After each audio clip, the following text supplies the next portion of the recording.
Assalamualaikum warahmatullahi wabarakatuh.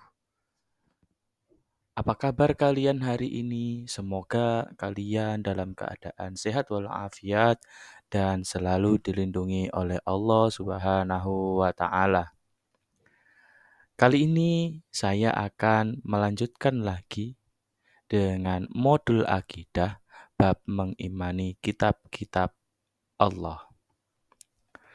Adapun tujuan pembelajaran yang ingin kita capai, yang pertama menjelaskan pengertian iman kepada kitab Allah, dan yang kedua mengaitkan adanya kitab terdahulu sebelum adanya kitab Al-Quran.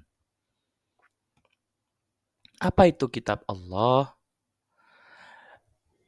Iman kepada kitab Allah yakni tertera dalam rukun iman ketiga dalam Islam yang berarti meyakini sepenuh hati bahwa Allah Subhanahu wa taala telah menurunkan kitab kepada nabi atau rasul yang berisi wahyu untuk disampaikan kepada seluruh umat manusia. Lalu, mengapa harus mengimani kitab Allah? Di dalam Al-Quran, surat An-Nisa 126, Bismillahirrahmanirrahim. Ya ayyuhalladzina amanu billahi wa rasulihi wal kitabil ladzi nazzala ala rasulihi wal kitabil ladzi anzala min qabl wa may yakfur billahi wa malaikatihi wa kutubihi wa rusulihi wal yaumil akhir faqad dhalla dhalalan ba'ida. Wahai orang-orang yang beriman, tetaplah beriman kepada Allah dan Rasul-Nya dan kepada kitab yang Allah turunkan kepada Rasul-Nya serta kitab yang Allah turunkan sebelumnya. Barang siapa yang kafir kepada Allah, malaikat-malaikatnya, kitabnya, rasul-rasulnya, dan hari kemudian, maka sesungguhnya orang itu telah sesat sejauh-jauhnya. Maknanya adalah ketika kita mengimani kitab Allah, maka kita tidak akan pernah tersesat dari jalan Allah Subhanahu wa taala. Ada penjelasan lain terkait dengan mengimani kitab Allah dalam surat Al-Maidah ayat 16. Bismillahirrahmanirrahim.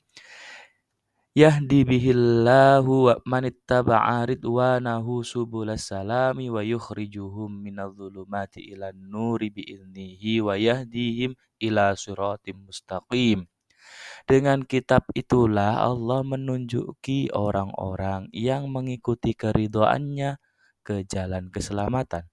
Dan dengan kitab itu pula Allah mengeluarkan orang-orang itu dari gelap gulita kepada cahaya yang terang benderang dengan seizinnya dan menunjuki mereka ke jalan yang lurus.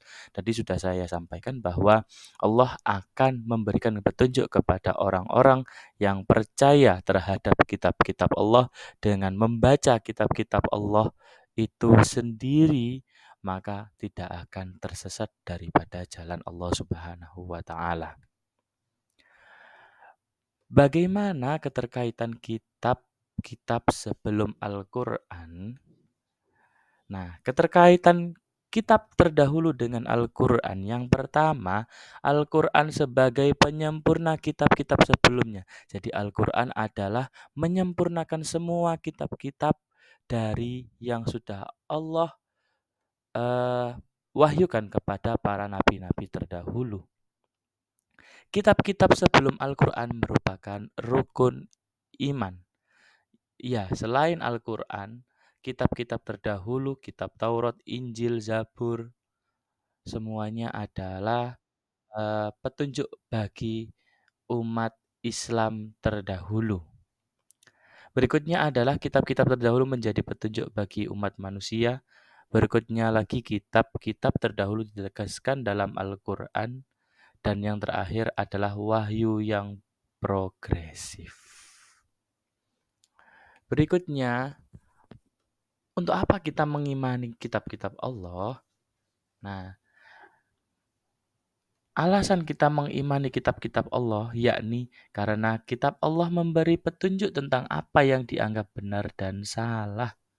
Jadi ketika kita membaca Al-Quran, maka kita tahu mana yang hak, mana yang batil, mana yang salah, mana yang benar, mana yang lurus, mana yang belok, dan lain sebagainya. Yang kedua, pedoman bagi manusia agar tidak berselisih dalam menentukan kebenaran. Jadi Al-Quran adalah sebuah petunjuk bagi kita kalau kita sedang mempunyai masalah, maka Al-Quran bisa menjadi solusi dari kebenaran yang ada. Dan yang ketiga, memberikan informasi tentang sejarah orang-orang terdahulu. Di dalam Al-Quran banyak sejarah-sejarah yang dijelaskan dalam kitab Al-Quran mengenai orang-orang terdahulu, termasuk kitab-kitab sebelum datangnya kitab Al-Quran. Dari sini kita fahami bahwa mengimani kitab-kitab Allah itu adalah suatu kewajiban karena kita beriman kepada Allah, maka kita harus mengimani dan mempercayai kitab-kitab Allah yang lain sebelum datangnya Al-Quran. Cukup sekian dari saya karena ini slide terakhir. Mudah-mudahan ada manfaatnya. Kurang lebihnya mohon maaf. Wassalamualaikum warahmatullahi wabarakatuh.